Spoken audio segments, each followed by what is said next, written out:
여러분 안녕하세요. 정문섭의 책 읽기 시간입니다. 자, 오늘은 이번 주에 읽었던 책 중에서 굉장히 아주 유쾌하게 읽었던 책이 있습니다. 바로 이 책인데요. 어느 무명 철학자의 유쾌한 행복론이라는 책입니다. 어느 무명 철학자의 유쾌한 행복론. 이 책을 지은 사람은 전시륜이라고 췌장암으로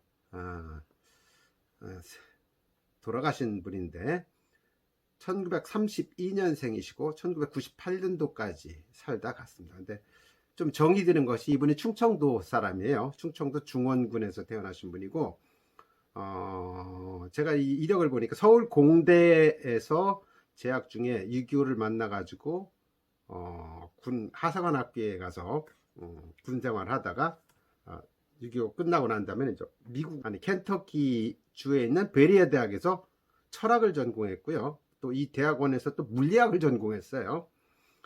이렇게 하면서 잡다한 일도 하고 그랬는데 말년엔 주로 이제 글 쓰는 것과 관련된 직업으로 일관했는데 머리가 좀 좋으신 분 같아요. 예.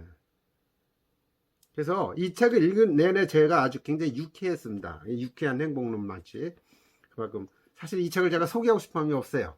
왜냐하면 여기 있는 내용들을 좀 제가 앞으로 많이 인용을 해갖고 좀 써먹을까 하는 생각이 드는데 날로 다 이거 다 주는 것 같아서 그런 마음이 좀 들 정도로 책이 참 재밌습니다. 이 책에 보면 그런 내용이 나옵니다.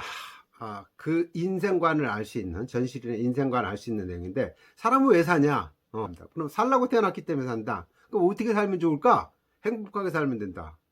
그 행복에 대한 얘기가 또 나와야 될 거 아니에요. 어떻게 하면 행복하게 살 수 있을까? 버틀란트 러셀의 행복의 조건이라는 책을 보라는 거예요. 그 책을 보면 많은 도움이 된다. 그러면서 자신만의 어떤 행복 요리법을 소개하는데 이 책에 나와 있는 내용을 보면은 거의 끝부분에 에필로그에 그런 이야기가 있습니다. 제가 몇 가지 읽어본다면은 나는 자명종을 틀어놓고 자지를 않는다. 본인 얘기를 하루 10시간씩 자야지 된대요. 저혈압이기 때문에. 그래서 뭐 출근도 늦은 적도 있고 또 심지어는 비행기를 놓친 적도 있습니다. 그래서 사장이 화가 벌컥 내니까 내일도 비행기 있다고 합니다 하면서 씩 웃고 도망쳤다는 거예요. 그만큼 이 사람은 잠을 많이 자고 심지어는 신혼 첫날 밤에 기상하고 9시 취침을 했다는 거예요. 좀 이해가 안 갈 정도 부분이죠. 두 번째, 이제 먹고 싶은 음식은 마음대로 먹는다 이런 얘기가 나와요. 근데 그 내용 중에서 참 제 마음에 드는 부분이 뭐였냐면 입에 당기는 음식은 내 건강에 맞는 음식이다. 근데 음식을 선택할 때 머리 말을 듣기보다는 밥통의 말을 듣는 게 옳다. 그러니까 먹고 싶은 음식을 마음대로 먹어라 이런 얘기예요. 세 번째는 넥타이를 매지 않는다는 겁니다. 이번엔 넥타이 매는 거를 마치 새끼로 목을 졸라매는 것 같다. 숨쉬기 힘들고 피가 흐르는 걸 막는다. 그러니까 맬 필요가 없다. 심지어는 자기가 첫 직장을 잡을 때도 만약에 나한테 넥타이를 매러 가면 나 이 회사 들어오지 않겠다. 그러니까 사장님이 재밌었던 모양이에요. 우리 회사에서는 넥타이 매는 거 요구하지 않는다. 그러니까 와서 일해라. 그래서 취업을 했다는 이야기가 여기서 나옵니다. 행복하게 산다는 것은 자연스럽게 산다는 것이다. 옷과 신도 몸에 맞이해야지 편한 것처럼 그렇게 자연스러운 거. 이런 원칙에서 이 사람은 또 홀랑 벗고 잔다고 그래요. 이건 저하고 같이 맞는 것 같아요. 홀랑 벗고 자는 거. 또 목욕을 자주 하는 것도 자기는 싫어한답니다. 왜 그럴까? 매일 샤워하는 거에 대해서 이 사람은 얼빠진 짓이라고까지 얘기합니다. 그러면서 개를 이야기를 하는데 개를 자주 목욕시키면 병이 들어 죽는다는 거예요. 왜냐하면 사람도 피부세포가 자연적으로 분비하는 기름을 제거하기 때문에 안 좋다. 그래서 이유가 있는 논리 같아서 저도 앞으로는 매일같이 샤워하는 건 좀 자제하기로 했습니다. 대신 이분 얘기처럼 옥수수 등 들개를 사가지고 가려울 때 긁어가지고 느끼는 미칠 듯이 즐거운 감각, 그걸 즐기는 게 더 좋지 않을까 이런 생각을 같이 좀 해봤습니다. 행복하자면 게을러야 한다. 이분 얘기는 이제 공감할 수는 없지만은 대신 단서는 달려 있습니다. 의식주 문제가 해결되는 한에서는 누구나 길러야 할 미덕이 뭐냐? 나태라는 거예요. 아리스토텔레스의 삶의 목적은 행복에 있다. 이 얘기 또 나오고 서머셋 모험의 거기에도 그런 내용이 있습니다. 골목길에 순경이 하나 서 있을 때 있나 없나를 보고 거기서 내가 하고 싶은 짓을 하는 게 그게 행복이다. 예, 굉장히 유쾌하고 좀 뭔가 의미가 담겨 있는 글입니다. 행복한 삶은 단순한 삶이다. 주어진 사회의 테두리 안에서 스스로가 원하는 것을 알고 이를 추종한다는 것이 행복이라고 믿는다. 라고 하면서 서덜랜드와 그의 아들 키퍼가 이제 두 사람 다 영화 배우면서 부자입니다. 부자들이 하는 이야기를 거기다 논의를 해놨습니다. 이제 아들이 이제 아버지한테 물어봅니다. 어떻게 하면 고기를 낚아요? 라고 물어보니까 아버지가 이렇게 얘기를 합니다. 물을 알고 고기를 알고 낚싯줄을 알고 미끼를 알면 그러면은 누구나 고기를 잡을 수 있다. 이런 얘기입니다. 영어로 얘기한다면 run the water, run the fish, run the line, 그 다음에 run the bail. Then everything coil, take care of itself. 이렇게 이거를 들으면서 순간적으로 한번 그런 생각을 해봤습니다.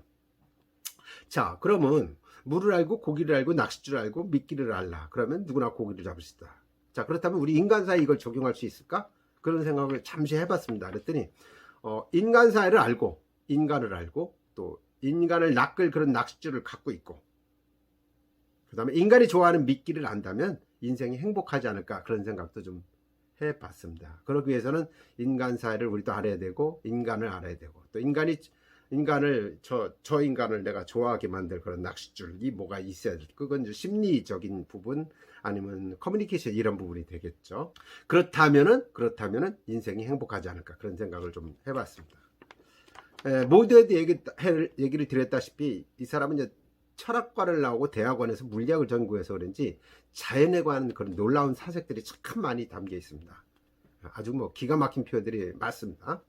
그걸 뭐 제가 다 여기서 다 말씀드릴 수는 없고 궁금하신 분은 한번 사서 보세요. 뭐 사서 본다고 저한테 도움되는 건 아닌데 여러분들 삶에 도움이 될 것 같은 그런 생각이 듭니다.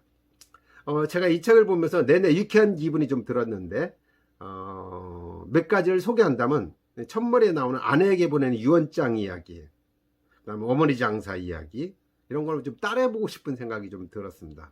한국 결혼식 문화에 대해 비판하는 것에 대해서는 저도 아주 굉장히 깊이 있게 공감을 했습니다. 여기 이제 아내에게 보내는 유언장 이야기 제가 요거 몇 가지 조금만 읽어볼게요. 제가 죽은 후에는 재혼하는 것이 좋지 않겠습니까? 젊었을 때 성행위가 있어야 소화가 잘 되듯이 노년에도 서로 기대고 의지할 반려자가 있어야 합니다. 농담을 주고받고 서로 깔깔껄껄 웃을 수 있는 사람을 찾아보십시오. 재혼을 할 경우 남편과 살은 섞되 은행 장부는 섞지 마십시오. 뭐 이런 말도 나와요. 마지막으로 사랑이라는 말은 죄라는 말과 같이 낡고 남용된 말이다. 그러나 인간과의 사랑은 지금도 우리가 기댈 마지막 말이라고 생각을 한다.